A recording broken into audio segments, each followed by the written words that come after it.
There we go. Can everyone see? Can you see okay, Elizabeth? It looks great. And just as a reminder, if you have questions, please use the Q&A box at the should be at the bottom of your screen. We will be answering those questions at the end. We will also be sending out a survey. Oh, I lost your presentation. There we are. And also be participating in a few polls today. So please let us know what you're thinking, and I'll let Lorna get on with the show. Well, good afternoon, everybody. Today, a guide to people how to improve relationships and get results. I mean, let's face it, people are just difficult. Anybody ever have any people issues? Yeah, me too. But wouldn't it be really great if we could understand people and maybe to the point where we could actually predict how they would behave in certain situations? And then we could just make like a quick automatic adjustment and everything would be better. Wouldn't that be awesome? Well, the truth is it's possible. Fortunately for us, there have been many studies on personality theory, and people have been trying to figure out people for so many hundreds of years. And we now have a lot of the benefits of that research in those studies to the point where we understand personality theory. The definition of personality, the combination of characteristics or qualities that form an individual's distinctive character. That makes sense. I mean, people are just different. Some people are very kind of know-it-all people that just come across as knowing a lot. Some people just seem very sweet and lovable. Others are like creative types. They seem out there sometimes. Others are so grounded and serious. We have all kinds of personalities. To get started to understand how to get along with everybody and how to improve all of our relationships, we have to start with you. So let's start with you. Know you. As Socrates said, know thyself.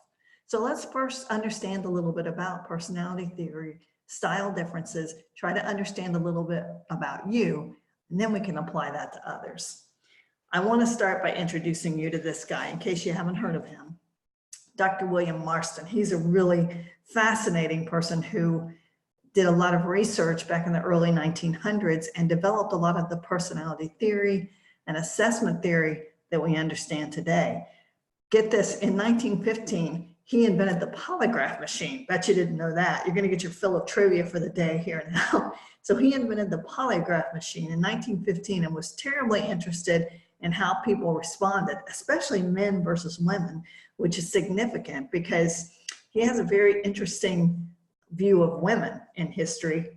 His wife, around this time in the late 1900s, 1915, 1919, 1910, from 1915 to 1920, during that time, his wife applied for admission to Harvard and was denied admission solely because she was female. That really stuck with him and is evident in a lot of the research and theory that you see from him in years following. In 1928, he wrote a book and published it. And do you love this title? It was called The Emotions of Normal People. I love it, normal people, the emotions of normal people. And what was really significant about that is that's where disc theory was born. And probably a lot of you have heard about disc theory. And if you haven't, I'm sure you've heard about personality assessments and styles, and know that just like Marston gave us here in 1928, the human population, and you have to be careful with this, but there's really 4 basic personality styles, 4 different types of personality. And I'm going to explain that to you a little bit more. But when we understand this and come to see how it works, it really does become possible to understand people a lot better and to have better relationships. Don't worry, I'm going to show you how. He did one more thing I have to tell you about, this Dr. Marston guy. Remember I said, women was a big influence in his research. When he studied the polygraph, that he was really interested in looking at female versus male responses. Last year, there were a couple of movies that Marston came front and center on. So if his name sounds a little familiar, it might be because you realize that he was the inventor of, are you ready for this? Dun, dun, dun. Wonder Woman. He created Wonder Woman in 1940. And that's very interesting because if you really study that character, a lot of his personality theory and his views on life are evident in that character. Even her rope, remember that rope there, the lasso of truth? And he invented the polygraph. It's really fascinating. So if you just need something really fascinating to study later on today, I recommend you go check this out because it's all just really interesting how Dr. Larson put this theory together and how much he's given us in understanding people. I mean, the question is, can we really predict behavior? Wouldn't it be amazing if we could? Well, truth is, we can. Dr. Larson's theory, when he started this, it's this simple, he said. He said there's really two basic dynamics here. He said the first thing you look at, and as we look at this together, I would appreciate you trying to figure out where you fit. Because right now, remember, we're talking about you and how this fits for you. So what do you think on this dimension, active and thoughtful? He said people usually fall on one side of this or the other. They're either active, which means they're fast-paced, assertive, dynamic, bold. They want to take action. They want to get things moving. They're going to make decisions and move forward. As opposed to thoughtful, some people just need a little more time to think things through. They have a more moderate pace. All in all, they seem to come across as a little more calm and methodical and careful. They're more reflective. So if you had to put yourself in one of these two dimensions, either active or thoughtful, just make a little note. Where would you fall? Now, some of you are probably thinking, well, it can be situational. I mean, there are times when I can force myself to be one way or the other. And see, that's the thing. If you're forcing yourself, if you're really working for it, that's what we're aiming for, is to understand ourselves well enough to know that when we're that really active person, that sometimes we need to slow down and think about it. Or sometimes when we're that normally thoughtful person, there are times when you just need to take action. But the truth is, we all have a natural tendency towards one or the other. So where's your natural tendency? Are you more active or thoughtful? The second dimension, questioning or accepting. So what about you? Are you this person that's more questioning, logic focused, objective? You're going to ask questions. You might be a little more skeptical. You're going to challenge things. You're not just going to take it at face value. Or are you the person who's more accepting, more people focused, empathetic, receptive, agreeable? This really kind of falls into, are you more of a people person or task-centered person? So where do you fall, questioning or accepting? So just on those two dimensions, you should now be able to say, well, I think I'm active and at the same time questioning, or I'm active and at the same time accepting. There's 4 different combinations. So where are you? Because this is the basics of DISC theory. This is what DISC is all about. We're saying that if you're active, fast-paced, and at the same time questioning and skeptical, you're most likely a D on the DISC scale. D means dominant. Our D people are fast-paced and at the same time bold, dynamic. We really enjoy the D personality because they are about bottom line and results. They're going to push us on our goals. They're going to make sure that we get things done. Sometimes people who have a very strong D style are considered to be a little pushy sometimes. They can be abrupt, but they usually are pretty sure of what they are doing or what they need to do, and they're going to push forward to get that result. And that's where they're coming from. So if you said that you were active and at the same time questioning, it's probable that you're that D style. Now, if you said you were active and at the same time accepting and warm, you see that's a little more towards the people side there. Remember, that half of the graph was the people side. So what we're saying with that personality is that I personality, they are big picture. We love this style because these are the folks that are naturally optimistic and enthusiastic. And isn't that a great life, you know, just to be naturally optimistic? The thing about the I style is these folks often talk out loud. they need to talk out loud to form thoughts in their head. Whereas some people, will sit and think about it. They're going to talk about it. And you may not recognize them because they talk a lot. And sometimes they are talking about an idea they have, and in the middle of that idea, they'll see something that gives them another idea. So they're really energetic and enthusiastic and a great style. We love our I style. Now, if you said that you were accepting and warm, and at the same time more thoughtful, that's cool too. That's called the S style. They're very supportive and loyal. We really enjoy that style because they're so friendly. Everybody likes people who have the S style. They're just easy to like. At the same time, they are pretty set in their ways. They want things to be done a certain way. Change is not easy for them. They can change. They're not opposed to change. It's just that they need time to think it through and make sure that there's a point and understand how to line up things and how things are going to be when we make the change. They're very likable and loyal and agreeable, and they just really want everybody to be happy. Gotta love that, right? Our fourth style is questioning and skeptical, and at the same time thoughtful and cautious. And this is our C style. This style is very detail oriented. They want things to be right. You gotta like that. They're gonna make sure that we stay on track. They usually prefer to work alone, but boy, they're gonna make sure that we do things right, that we take care of our business. They're about accuracy. They like a good challenge. They like to work out problems. They like to work out problems. And they like to be able to get things done in a way that they know is right. They don't like to take shortcuts. Very detail oriented. I like that because that's one of the things I'm not so good at, is being so detail oriented. So I really like working with someone of that style because I know they're going to look out for things that I would have missed. Now, DISC is not the only type of personality assessment.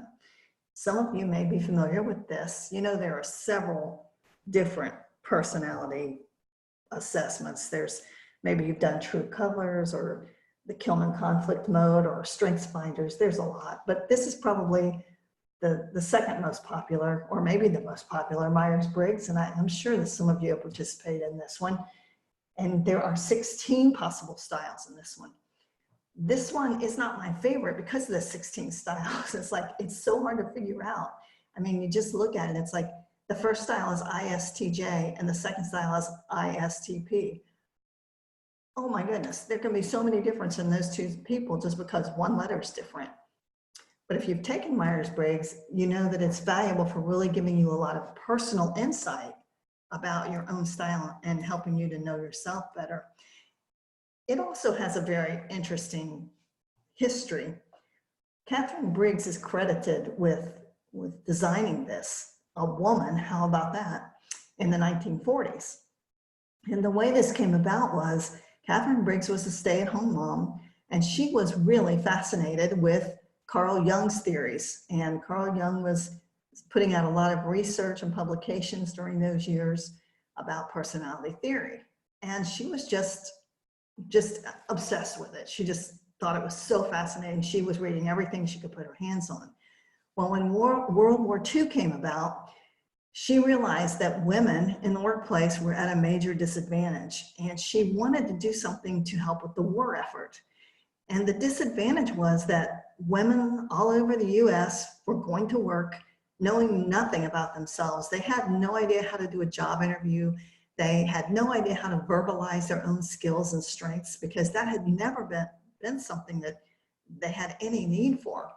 And she came up with the idea of making some kind of an assessment, a personality assessment that people could take, especially women, that would help them to understand their own natural style, their own strengths, so that they could be better placed in the workforce and have a better experience in the workforce than just being placed into any job.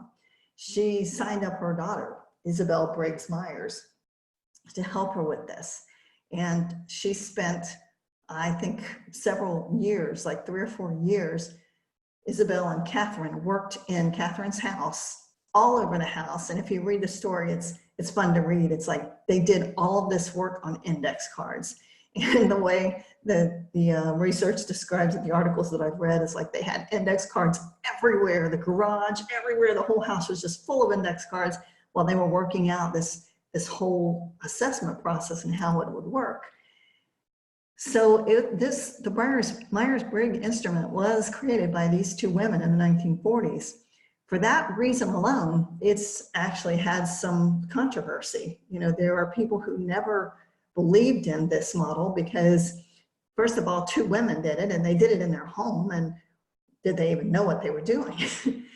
And yet, you know, it's been one of the most popular models out there for many, many years and continues to be. And I think it's because it really helps us to understand ourselves on a deep level. So fascinating. If you've done this, you know, these are the 4 cornerstones that make up your style. Are you an extrovert or an introvert? That's one that we hear all the time, right? We're pretty familiar with that. It's basically where you get your energy. You know, if you're the kind of person who after work, you want to go and have a drink or have coffee with your coworkers, you're probably an extrovert. But if you're the kind of person who after work goes to your car, sits there with the engine off and turns the radio off and just sits there to get silence so that you can manage to drive home, you know, you need that time alone, then you're most likely an introvert. Sensing or intuitive, what do you pay attention to? The trees or the forest? You know, you're a sensor if you really pay attention to every tree. You're an intuitor if you have that big picture view of the forest. Thinking or feeling, thinkers are logics and facts, where feelers base their decisions on personal values and empathy. You know, this is what my gut tells me to do. Judging or perceiving, how much structure do you need? Planned and settled, you're a judger. Open and flexible, you're a perceiver. And what happens with all of these things is if you can figure out what you are and what somebody else is, it helps you to do better with that relationship. Just as an example, the judge or perceiver, my daughter and I were on opposite ends of the spectrum on this. You know, it's like we were going to visit her in Tallahassee, Florida. And, you know, we typically have a conversation that goes, so Mom, when are you and Dad leaving? And my answer is, well, we haven't exactly decided yet. You know, it'll probably be sometime in the morning. No, Mom, what time are you leaving? You've got to have a time. You know, so Mom, where do you want to have dinner when you get here? Me, I'm like, well, we'll see, you know, we'll see how we feel, what kind of mood we're in. No, Mom, we need to decide where we're going to have dinner, and I need to know what time, because I need to look at the menu in advance. She needs that structure, you know, she wants everything to be lined up, and I'm like, we'll see what happens, you know, something better might come along. So if you look at each one of these dimensions and think about people, you know, you can see that those kind of differences, yeah, they can cause a little bit of trouble for us sometimes, right? Definitely. What it comes down to it is this, and believe it or not, this is a cartoon. I got this out of Harvard Business Review. I admit, I took it out of Harvard Business Review, but I'm giving them credit, and also the cartoonist, who was Don Moyer. And when I saw this cartoon, I'm thinking, I know this doesn't have anything to do with DISC or even with Myers-Briggs, but boy, this explains it so well. I don't know if that's what he was thinking when he drew this, but I think this explains it so well. So I wanted to show it to you on this. This is how I see it. This is what I think they're telling us. This is what it's all about. You have a mission. And what you see in this picture is this puzzle, right? That's our mission. And you have people with different thought bubbles, and they're all going, you know, how are we going to make this work? How are we going to get this puzzle together? How are we going to accomplish our organization's mission? And people have different thoughts about how to do it. You can see this first lady over here. She's got a trophy in her head. She's holding a piece of puzzle, and she's holding one up for you. You see that? So she's thinking, you know, I know if we all get together on this, we can accomplish this. We can be number one. She's got that competitive spirit. She's enthusiastic. She says, come on, guys, let's do this. We can do this together, you know. Let's get together and we can accomplish this thing. The second guy, look at his thought bubble. You can see he's thinking bottom line. You know, we have to get this project done on time, on budget, exactly the way it's supposed to be. You can see he's not holding a piece of the puzzle under his arm. Instead, he's holding one up saying, hey, look, let's get to work here. We got to get this thing done. It's all about action. Let's go. Let's get this done. This third person, now this one cracks me up. He's standing on his puzzle. See that? And what he has in his thought bubble is he sees all the people on his team happy. I call him all about the love guy. See, he just wants everybody to be happy. He says, you know, yeah, the mission's important. It's cool, but what really matters is that we all get along. You know, it's all about the people. Let's all get along. Let's do this together and we'll accomplish it. And here's the fourth person. He's holding it up and you can see in his thought bubble, what he sees is this puzzle that is absolutely complete and perfect. What matters is we get this right. This so perfectly describes the 4 personality styles that we've been talking about. Can you put yourself in one of these? As a matter of fact, we have a poll question. We're going to get your opinion on what style you think you are. Wonderful. So I just launched the poll, and as Lorna mentioned, which of these 4 styles would you say describes you? Are you the kind of person that just needs to get it done? Or you want to get together to accomplish a task? Do you want to make sure everybody's happy and getting along and having a good experience and achieving a task? Or do you just want it done right? And I will self-profess I am a let's get it right. I am through and through a C on the DISC assessment. I'm not ashamed anymore. Oh, you shouldn't be ashamed. There is no good or bad style. We need all of these styles. Absolutely. So I'm going to leave this up for just another few seconds. It looks like right now we have about 67% of attendees want to get it right. And it's changing as we speak, but nearly 30% wants to get it done. Nobody says they want to get along, and 6% let's get together. So we're going to end that poll and share the results so you can see. Wow, look at that. How about that? How cool. All right, so I'm going to stop sharing that and I'll... Can we hold that there for a minute? Absolutely. Yeah, let me talk about this for a minute. Okay. You see, when you start to look at these styles, you can see some really significant differences. And the fact that we have 65% of our respondents say, let's get this right. You know what's really hard for them are these people that want to get together, which is only 6%. See, those are kind of opposites. Get it right and get together. Because think about it, the people who want to get it right are usually very detail oriented. They have this amazing ability usually to connect everything kind of in a systems way and to see how pieces fit together. Just like that little cartoon over there where he can see how it fits together. But the person who wants to get together, that optimistic, energetic, big picture person, doesn't care very much about details. Well, it's not that they don't care, it's just that that's not what they see first. And many times when we get with those different people, what happens is the let's get it right person starts firing questions because they can see in their head how it affects everything else.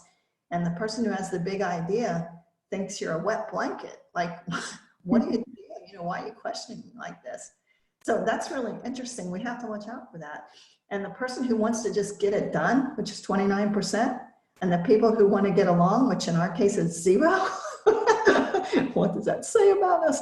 Those are opposites too. You know, I mean, think about it. That person who wants to get it done, they're driving results. The person who says, let's get along, well, they just want to make sure that everybody's happy with it first. And the people who are bottom line oriented, results oriented, that just slows them down. You know, they're like, why don't you just make a decision already? And the people who are so concerned about people and wanting everybody to get along, think that those other people are just not nice to them, you know, and they're insensitive. So this is really interesting to start thinking about how this affects people that you know and how you might be affecting them. You know, if you're the let's get it right this person, be aware that not everybody shares your ability to really look at those details and see that whole system's impact, right? Yeah. All right, let's close it and go on. All right. Thank you, Lorna. Very interesting. Oh, I better be a little more precise in what I'm saying because I have a lot of detail-oriented people here. Okay.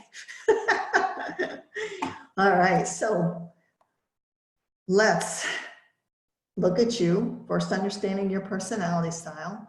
That's what I've been talking about. I think you might have an idea now based on our assessment of where you are in personality style. And because of that, your needs and even your moods. I mean, if you are that person who needs detail, then you need details. And when you're working with someone who doesn't understand that, it's difficult. Or if you're that person who needs results, you need to make a decision and get moving. You don't need people to be holding you back by spending all day thinking about it, right? So your needs. But let's dig deeper. This is my dog. Isn't she the cutest thing with her head in the hole that she done? Let's think about them. Let's examine some style differences. What if people had their needs written all over them? I mean, what if you could really tell from just the way they behave, visual clues, nonverbals, what personality they might have and how that might be impacting your relationship. Fact is, it is possible to read people. Think back to what we talked about with you. And what I want you to do now is think about somebody that you know. It could be a work relationship. You can make it personal. No one's going to know, so it's up to you. Somebody that maybe you have a difficult time getting along with. Someone who's just kind of naturally difficult for you, that you wish it could be better, but it's a difficult relationship. And now ask these questions about that person. Is that person active or thoughtful? Is that person questioning or accepting? Now, once you do that, you can start to figure out what their style is, right? So what we're going to talk about is how to read people reading. You can learn to recognize different styles. You can't take it to the bank. You can't pigeonhole people. You know, it's never okay to say, hey, you know, I'm that person who needs details. Get over it. That gives me a right to behave badly. No, you know, we're never going to use it that way. This is not labels, you know, and let me just reiterate that there are no good or bad styles. Every style has strengths, every style has limitations, and all of us have the ability to use traits from all four styles. So sometimes when I do this, especially when people take like a written assessment, they don't like the result. They say, hey, I don't like this. I don't like what this is doing to me. This is making me think I'm like this. This is not me. Well, first of all, there is no bad style. You should never be upset about what your style is. That's you. And second, these are self-assessments. No one does this to you. And these assessments are very good, especially if you use a validated instrument, which I caution you to use a validated instrument if you do any kind of an assessment. Be careful about that. You know, you can get some really bad stuff out there on the internet for free. So use something validated. Always be honest and never worry about, you know, boy, I don't like the style, because all styles are good. All of us have strengths. All of us have challenges. As a matter of fact, one of the things that's scary is when we work in an office when there is nobody who has an opposite style of us. Like that little chart we just did that showed us, you know, if that were an organization and we had 0 on some of those, I'd be a little nervous about that, because the strengths of that style are going to be completely missing from my work team. But here's what we see in the 4 styles. Style 1, get it done. Here's what we know about them. And think about that person now. If that person that you have a hard time getting along with is the get it done person, here's some things to know. They're quick to make decisions. They're task focused. Their focus is not going to be on people. It's not that they don't like people. It's just that that's not their first consideration. It's about the task. They're impatient. They have no time to waste. So if you come into the office and you start telling them about what a lovely day you're having and what you had for lunch, they've probably just shut you down in their mind and aren't really listening. because they just don't have time to waste. They're very focused during the workday. So if you need to take them off the task that they're on, you've got to give them time to do that, because they have an ability to focus on that and get aggravated if you try to take their eye off the ball, so to speak. They are in charge. They enjoy being in charge.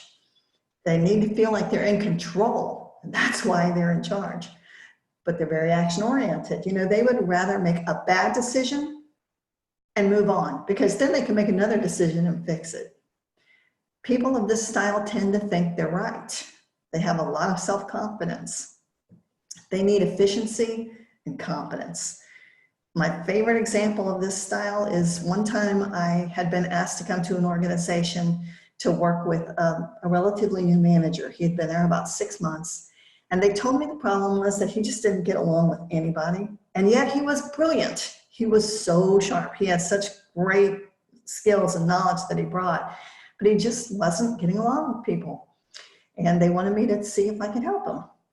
So I was waiting to see him for the first time, and his office door was shut. And I went in to sit down in the little inner office waiting to see him. And I look at his door, and there's a sign on his door. This is a true story. The sign said, "Be bold, be bright, be gone." Yeah. Be bold, be bright, be gone. I'm like, oh man, be brief.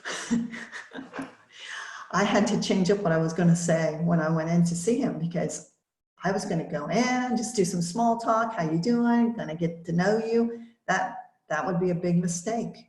That would be a real turnoff for the person who's really interested in getting it done. It's not that they're not interested in you. It's just that you can't take their focus off of the task that they're on or thinking about.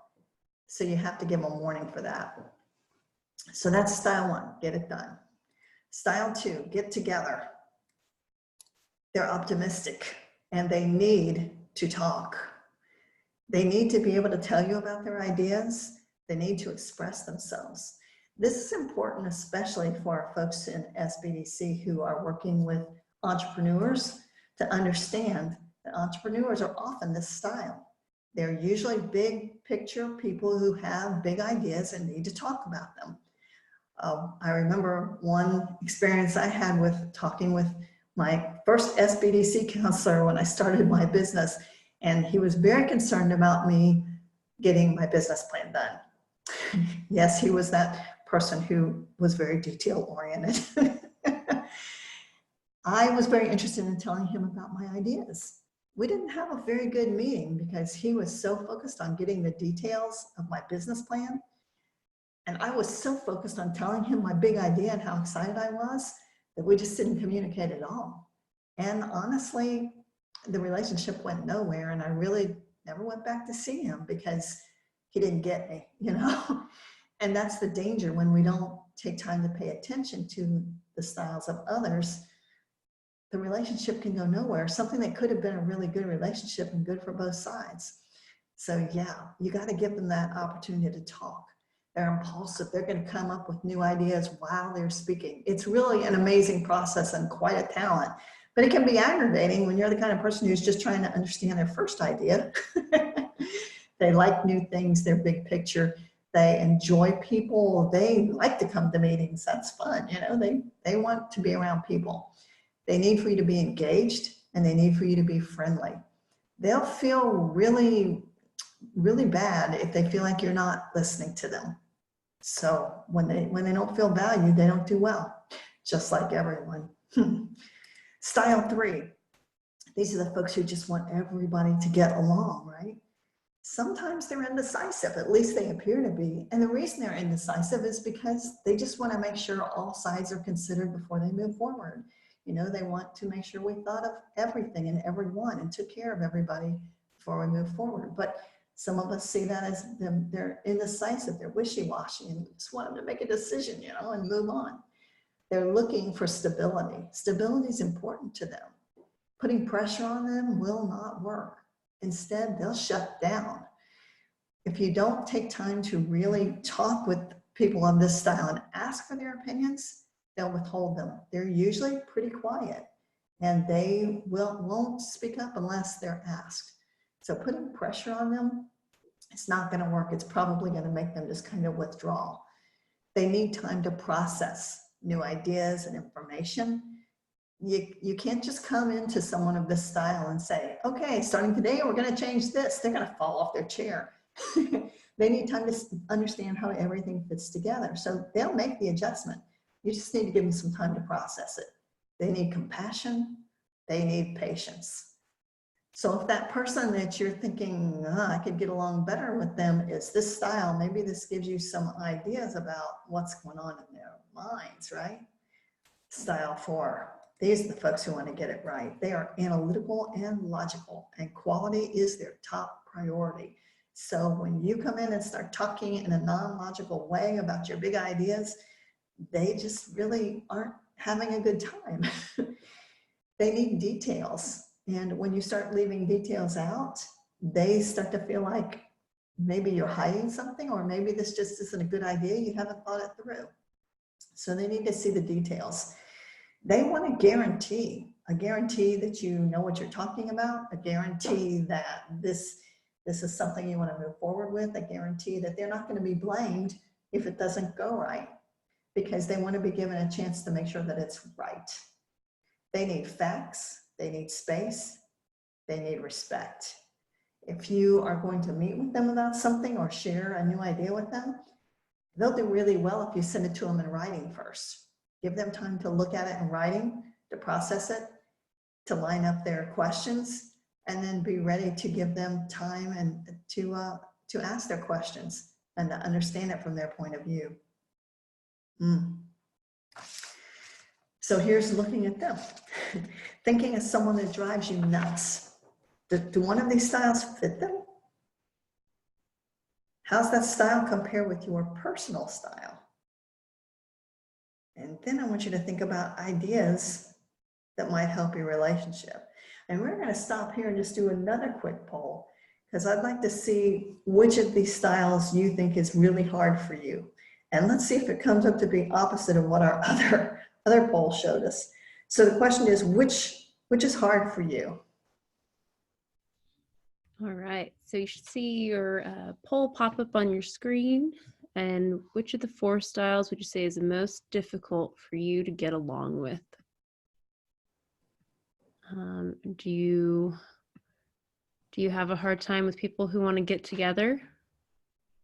Maybe the analytical, let's get this right, drives you up a wall.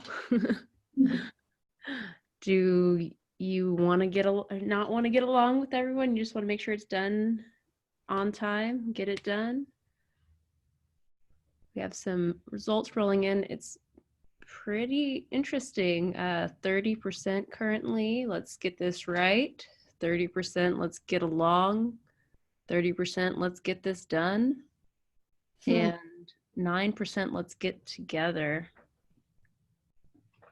So we'll keep this open just a few more moments. Please cast your vote. I understand. I'm like, sometimes I drive myself crazy and my qualities. So trying to figure out which one I fit in with this is challenging as well. That's a good point you bring up. You know, many times we think it has to be someone of another style that's most difficult for us, but sometimes the hardest relationships are when they are the same style as us. Like when you want to be right instead of the other person, you have to utilize that compromise. Yeah. All right, I'm going to end the poll and share the results.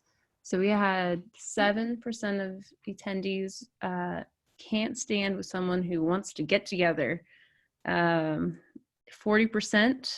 was the winner of let's get this done, or the style that's most difficult to get along with.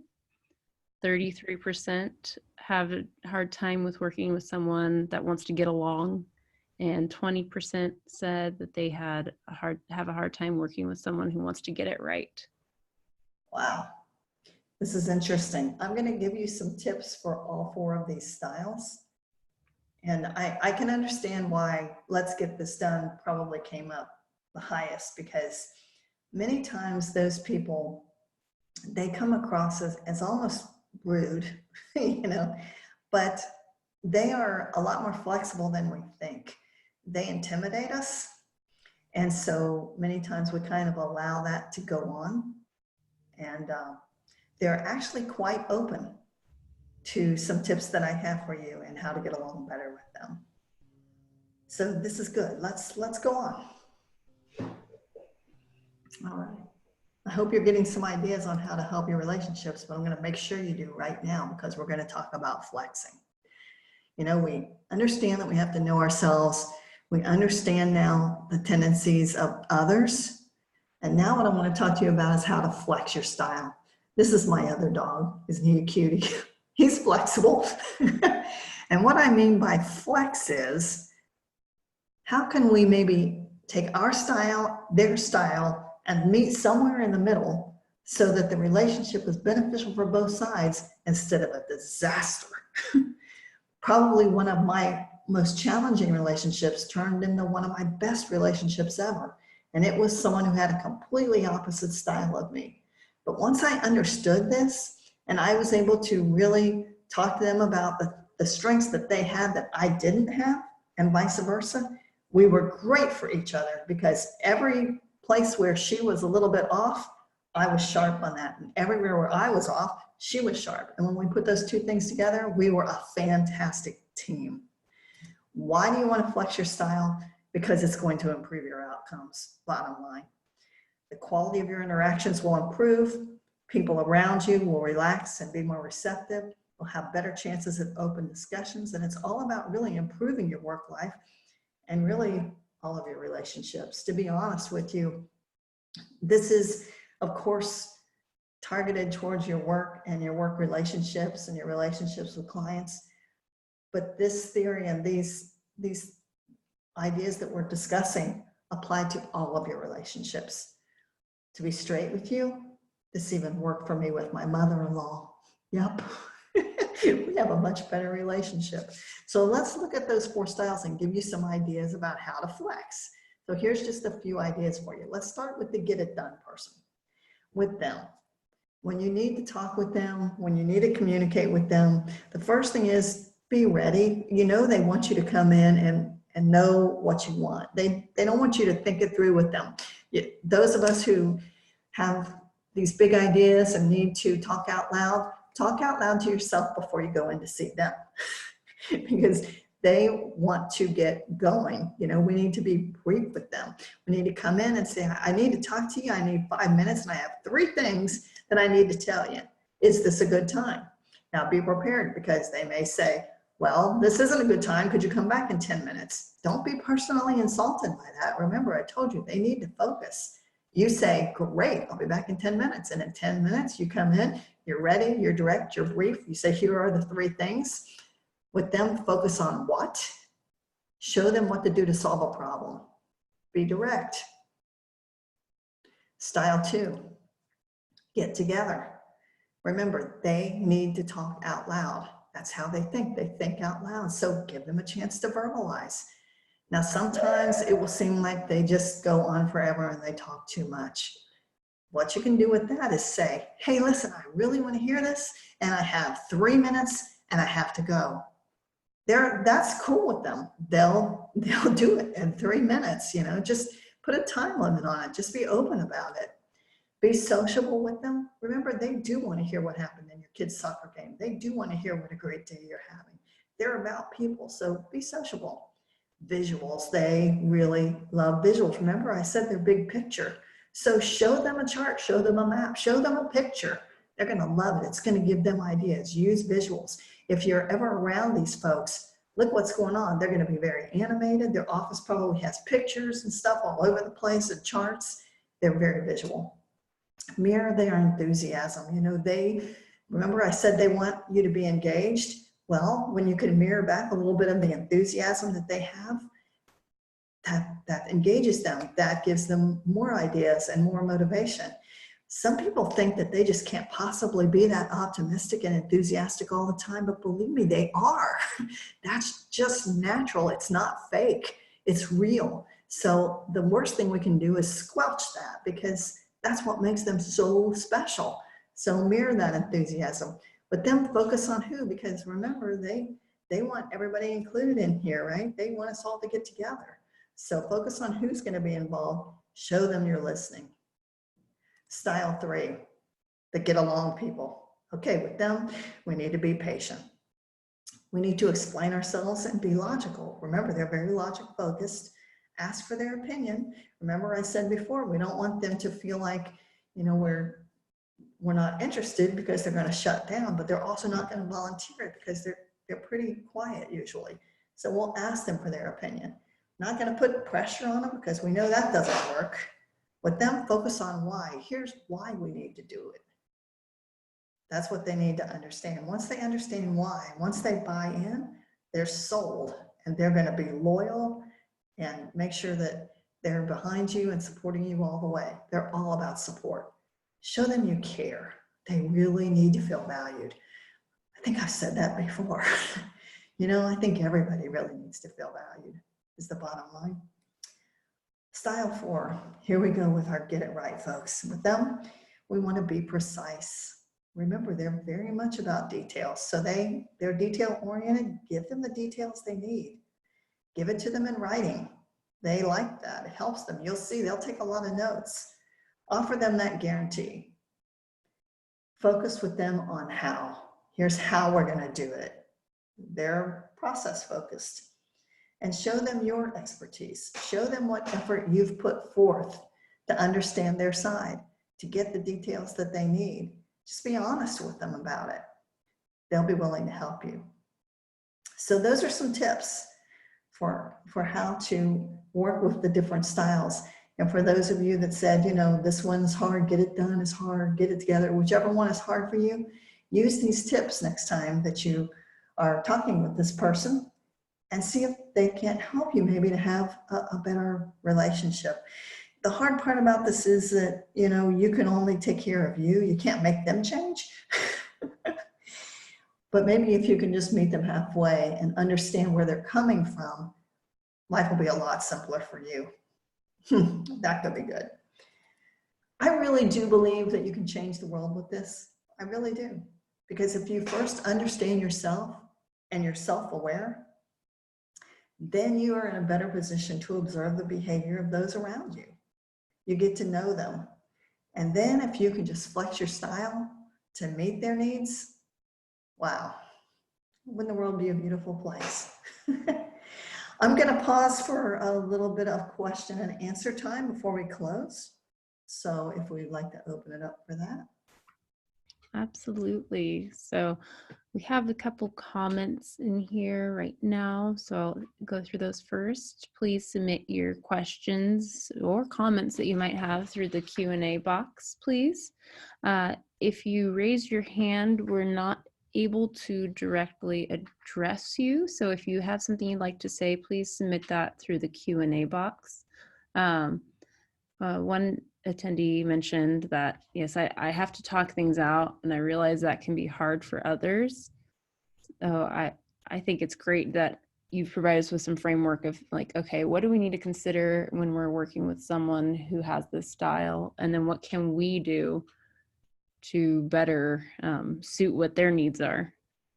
So I think that's really interesting. Great. That's good. Someone asked, what does the I in DISC stand for? What does the I in DISC stand for? Intuitive. Wonderful. And that kind of goes back to another comment. One of the image initially in the DISC, some of the words were cut off. And so we can share that image with people if they'd like to see it. You know, those words were cut off because those are considered priorities of the style, which I did talk about. I'm more than happy to give anyone more information on DISC, but I didn't want this just to be a DISC workshop. I wanted to give credence to other styles as well, you know. Honestly, I am a DISC person. I totally believe in that model. I'm licensed to provide DISC. I absolutely love it. But there are other models that provide value as well. Wonderful. Great question. What if someone has a little bit of every style? Everybody has a little bit of every style. It's just that we have natural behavioral tendencies, natural personality tendencies that pull us in a particular direction, which are the four directions that I described.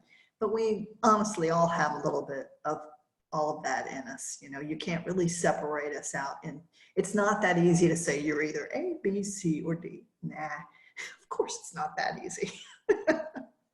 If only it were that easy. If only. I know. I feel I find myself in different styles depending on the situation sometimes. So I think that can be an issue. Right, and that's you flexing. That's you flexing. That's you having an awareness that for this situation, I need to be more here, and I can do that. So that's what you feel is that pull where you're able to flex into another style when it best suits the situation. That's awesome when you feel that. That's great. It's good to know. So a couple more questions popped up. Would you rather say the DISC is an assessment of behaviors rather than a personality assessment? Boy, that's a really good question, because for many, many years, DISC prided themselves on being all about behaviors. But the organization that I'm licensed with, which is Wiley, does continuous research on this.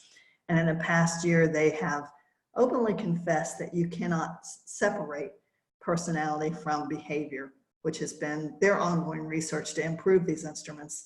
They're saying, you know, we can't just separate those two things. They're not really separate entities. So I love talking more about behaviors, but feel I would be misguiding you a little bit if I said it's just personality.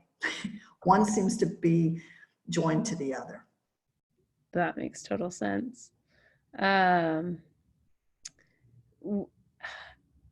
individual would like to know if it would be a proper usage. A larger company had used the Briggs-Meyer test on their employees, and if you didn't fit into one of the 16 styles, you didn't belong in that organization. Have you heard of this being used before? That's scary. You know, there are some really good instruments out there to use for hiring people. In general, I don't agree with personality assessments as being something that's good for hiring people. Mm-hmm. Certainly DISC is not. I mean, and I really question Myers-Briggs because, as I've said, we value all the styles, and what we really need in the workplace is a good balance of styles. I mean, it would be really scary to, well, actually, I've seen this. You know, I worked with one company, it was a marketing firm, and they asked me to come in and help them because they just weren't getting anywhere. And when I did a DISC assessment with them, I found out they were all the exact same style. They were all the same style. They were very enthusiastic, optimistic, big idea people, but they never got anywhere because they didn't have any one of the other style. No one was pulling them towards results. No one was asking questions about details of all these crazy big ideas they had.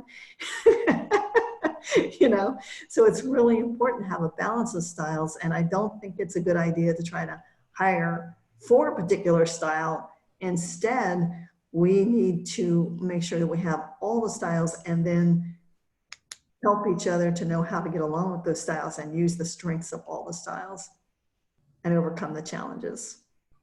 Absolutely. Well, we have a few more questions. I'm going to take these offline. I think we can address these better through some email potentially. And I just want to say thank you so much, Lorna. I know you have contact information to provide. Absolutely, absolutely. I want to ensure that everyone just takes some time to take this personally and just, you know, all of this learning that you're investing in isn't much good if you don't do something after. So just take a few minutes to reflect on what you've learned today and think about what you're going to do now. And, you know, pick out a relationship, one that's been tough for you, maybe the one you thought about during the workshop, and really work on it and try to do better. If you're interested in DISC, you can send an email to lkibbey@lkibbey.com and check out the website. There's a website there for you. My website is lkibbey.com. You can check it out there. And I'd be more than happy to answer questions and take emails, anything I can do to help you. That's the business I'm in. So just let me know how I can help. Happy to answer questions. Thank you so much, Lorna. We really appreciate you sharing this awesome tool that we can all use to better improve our experiences with other people. As you mentioned in the beginning, it can be challenging working with people with different styles. So thanks for these tools. I want to let everyone know that you will receive a survey emailed to you. Please complete that survey. You will also receive a link to review or rewatch the webinar, and feel free to share that with people you feel will benefit from learning about workplace dynamics and just even dealing with friends and family. We hope to see you again on February 5th for Opportunity Zone Basics. Again, please reach out to Lorna, or you can reach out to CSUB, SBDC, and thank you so much for joining us today. And thank you, Lorna, for your expertise. Thank you. Have a great day, everyone.